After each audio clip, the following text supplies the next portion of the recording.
what are we trying to solve for again in this problem? Omega.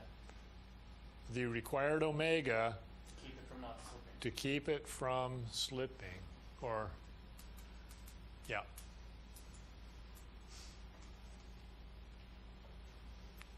The coefficient of static friction between the object and the rotating surface is 0.8, so we know this, we're looking for the omega. So this turns out, this happens to be 0.8 in our problem. But what I think I'm going to do is just carry the generalized terms all the way through, and then we'll drop in the given information at the tail end. I've got theta in here nicely, including the r and so forth, okay? Now, we've got a little problem. We're trying to find the omega. Trying to find that omega. But we've got this darn n as another unknown over here. So don't say it out loud. Come back and look at the picture, our free bodies here. And who does not see what we need to do? Who does not see what we need to do? I'll bet there's more than one of you. I'm having trouble with, can you go back to the constant omega and then alpha equaling 0? Yes. Imagine we are looking down on this and we just place that mass on there. We place the mass on there and it's sitting there, it's doing okay. Okay? Now, we're going to start this thing to rotate. And keep in mind, it's kind of a cone coming up towards us here, right? It's resting on that inclined surface. But there's enough static coefficient there that that object just doesn't slide off right away. What we've got to do is start to get enough omega to cause it to want to start to slip, which is our objective. Okay, so then what we do is we start with this omega being very small, and we let that omega change very, very slowly, letting this thing gradually come up in its speed until we see that thing start to slip. That's why we make this assumption that the alpha, which is the omega dot, is 0. Does that help? Yeah. Okay. Okay, now, back to the question I posed a moment ago. We've got an equation here. If we know our static coefficient, we know the angle of the cone, and the object's mass, and so forth, and the r, we could then find the omega if we knew what this n was. So now you look back over here at our drawings, and the clue is the fact that we have three axes. We have a normal axis, which we wrote an equation for. We have another one we wrote an equation for. This one didn't tell us anything. But there's a third, vertical. So we can write an equation of motion in that direction as well, just to see if that helps us get to what we need to be. So if we go ahead and do that, and I think I have enough room down here, let's write that sum of forces in the z direction must equal mass times acceleration z. But are we going to allow any vertical acceleration? No. The object's going to come up to speed and it's going to eventually want to start to slip, but that's the point at which we're stopping the problem and answering the question. So we don't want any vertical acceleration to exist, so we can zero out this acceleration on this side and just write now sum of forces in the z or k direction. If we do that, you can see that it involves n cosine theta upward, positive, and we have mg downward. And that must equal 0. So therefore you can see that n must be mg over cos theta. Isn't there friction in the... Oh, thank you. I'm glad we're doing these collectively. Okay.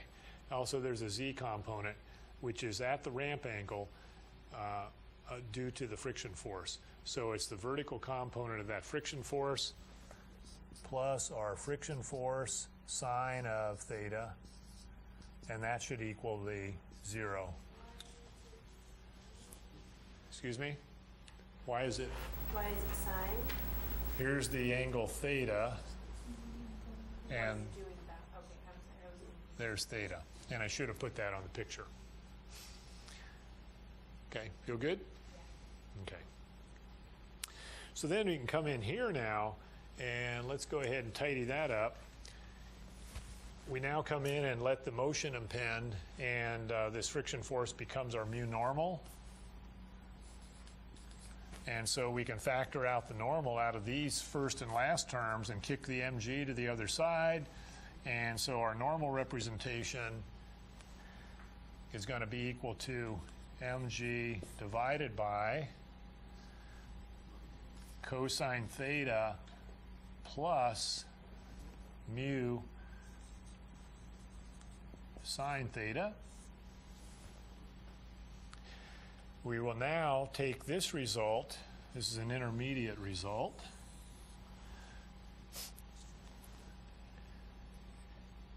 and drop it into that other equation over there and solve that thing for omega.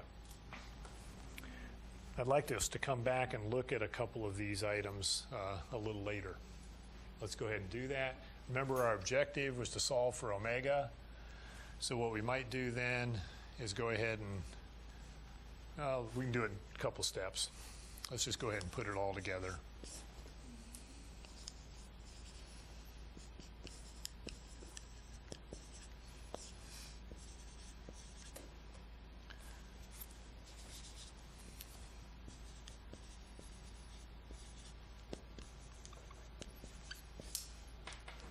And then we're going to divide both sides by MR.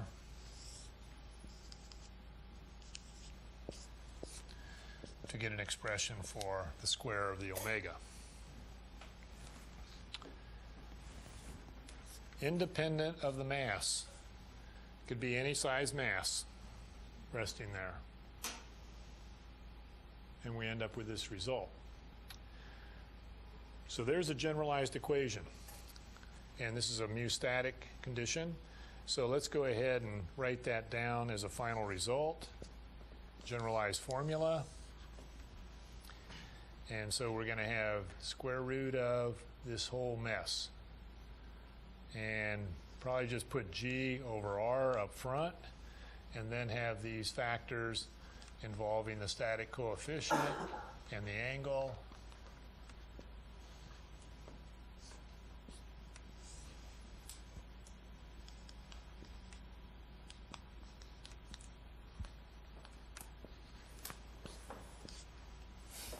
Okay. For the particular problem at hand, we're then going to drop numbers in there, but I wanted to come up with this generalized formula for the critical omega that'll cause it to slip. So we were given a mu sub s of 0.8. Is that correct? Yep. And did they give us an R, or do we have to compute that? 0.2 meters. 0.2 meters off the rotational axis, right here. 0.2 meters. Okay, good. So we drop those in there. We have a 9.81 over 0.2 meters, which would be just multiplying 9.81 times 5. So this number's up near 50. 49.05. Okay. And then our static coefficient you said was 0.8. And our angle was 30 degrees, was it not? This is at 30 degrees. And so the cosine of 30 degrees is square root of 3 over 2. And the sine of 30 degrees is 1/2. And then down below, cosine again, square root of 3 over 2. And the sine with a 0.8 tag to it is 1/2. And so the factor of 2 reduces out. And you can punch this out, and we should get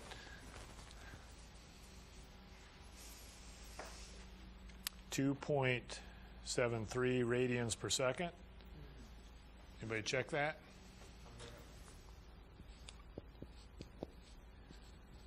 Yep. You know, and that's fairly significant. That's almost half a revolution per second.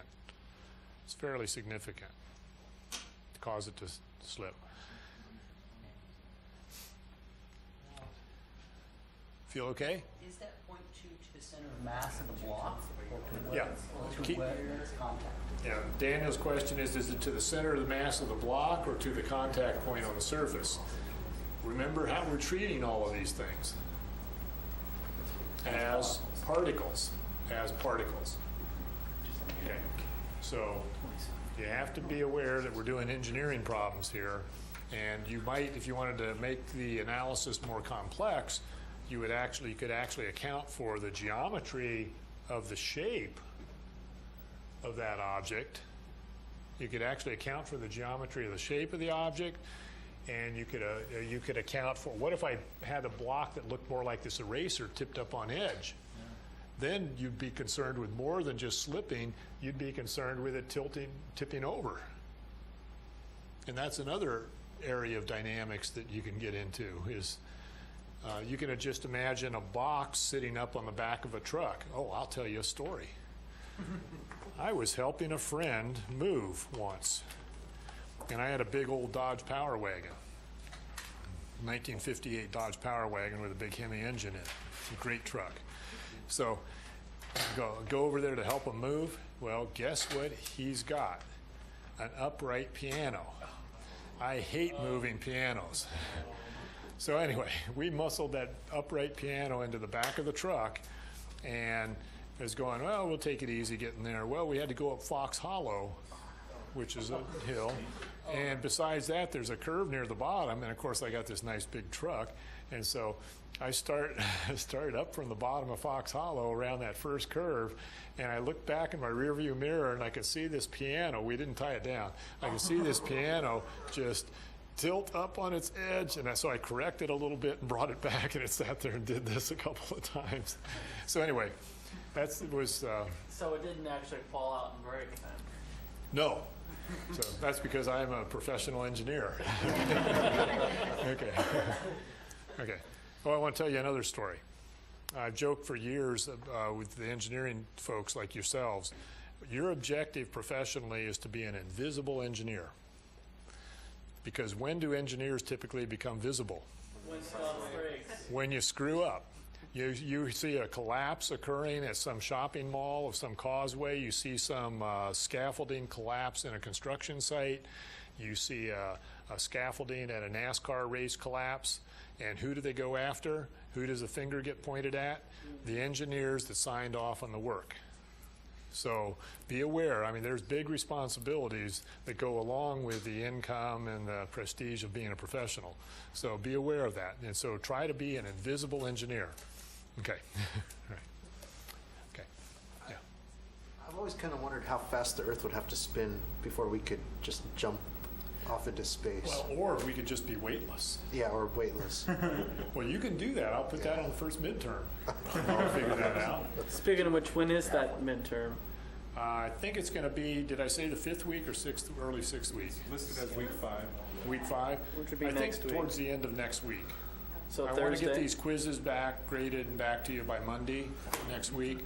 And then, Joel hadn't had a chance to get in there and do it yet, so I don't want to talk about it right now. But I'll get it back to you on Monday, and then we'll shoot for a Thursday midterm. Okay? And it'll be up through the material that we've covered today. This material on curvilinear motion, equations of motion here. Okay? And it mainly hinges upon your ability to handle the kinematics, doesn't it? I mean, isn't that pretty much it? And drawing a good free body diagram to be able to see where the pieces are. Okay, I want to come back to this for a second. There are some generalized things that we could look at. If we would assume that mg is, say, 1. Just 1, plain old 1. And we assume that the coefficient here is, say, we could make it simple, 1. Okay? If we do that, then we could look at the behavior of this normal force as simply this. Function of theta. This as function of theta. And we can do that nicely, that kind of thing, very nicely with our calculators, or we could scratch our heads and think about it a little bit. Okay. What I mean by, well, I'll tell you what, let's just use our calculators on it. And I haven't done that with you in class here, mainly in the interest of time and the fact that we're up here with the cameras going. If I take this function, cos theta plus sine theta, and I, Those parentheses there. oh yeah, I always forget that. Thank you. And notice that I'm putting the expression overall in parentheses, and then I'm going to just take its reciprocal. So this is 1 over cos x plus sine x. And then I'm going to make sure I'm in degree mode. So I'm in degree mode, and I've got the function in there. I'm going to set a viewing window. Now keep in mind what n is. N's the normal force as a function of theta. So again, all we're really doing is looking at an incline. So it's not really, we're not dealing with our spinning problem. I'm just kind of looking at an incline. And so let's let x vary from 0 to, say, 90 degrees and put tick marks every 10 degrees. And then y represents the value of n. Okay? So the y values, how big could they get? Or actually, how small could they get? 0. Right? If the denominator goes infinite on us. Okay, if the denominator goes infinite, that fraction then would turn to 0. Okay, it won't. Okay, so if the denominator goes to 0, it could go towards infinity on it. And how large could these values for n become? How large could this become? Whatever mg is, which we call it. Well, we just let it be 1. So back on our equation, this sine and cosine can never exceed 1 in value, can they? If they were at their maximums, this thing could never be greater than a half, right? Or smaller than a half. Right? Okay. So anyway, I usually try to think of a range of values that's going to fit the function before I go and start dropping in to draw a graph. So I might put -5 to 5, 1 here, and then just sort of see what we get. And that's not, notice it's just kind of doing that sort of a thing. So notice when you see a window now like this, we obviously don't need any of this stuff up here or near that much space at the bottom. So if I let it be -2 to 2, we'd get a little more definition on the vertical.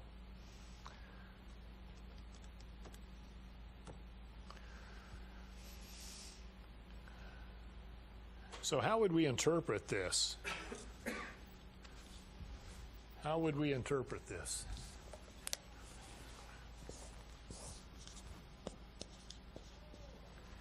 The normal force as a percent of gravity. As a percent of weight. Okay, and keep in mind what we have going on here.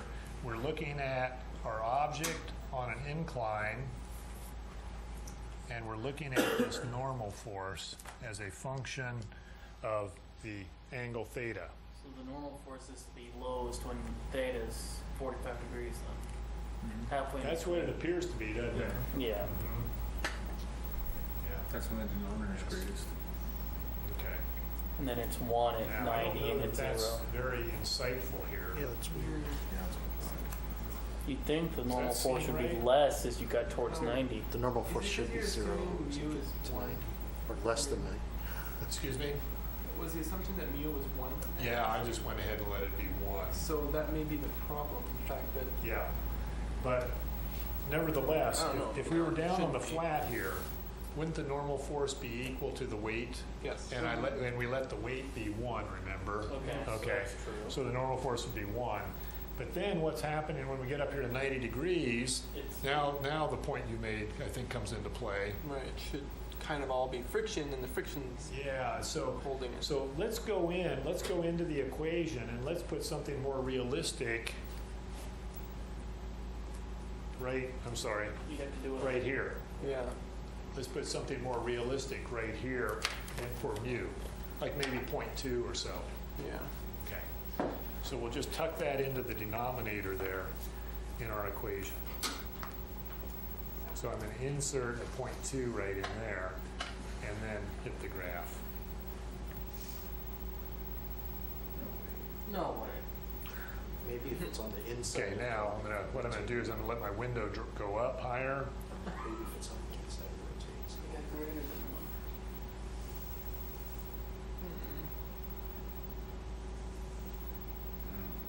1. And we're seeing asymptotic behavior there as we get towards 90. Now, what I did just then is I changed the equation here and put a 0.2 in here.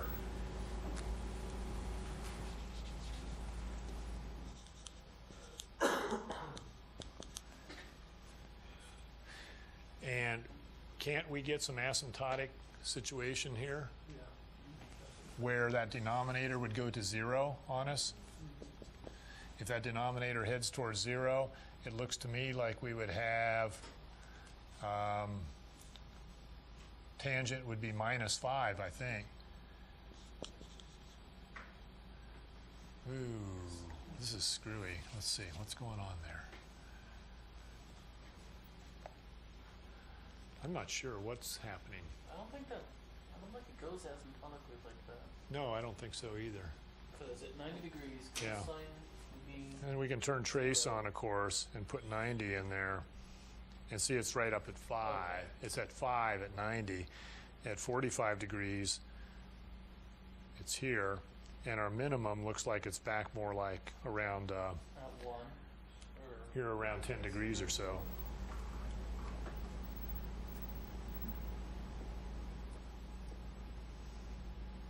See, it minimizes out in here.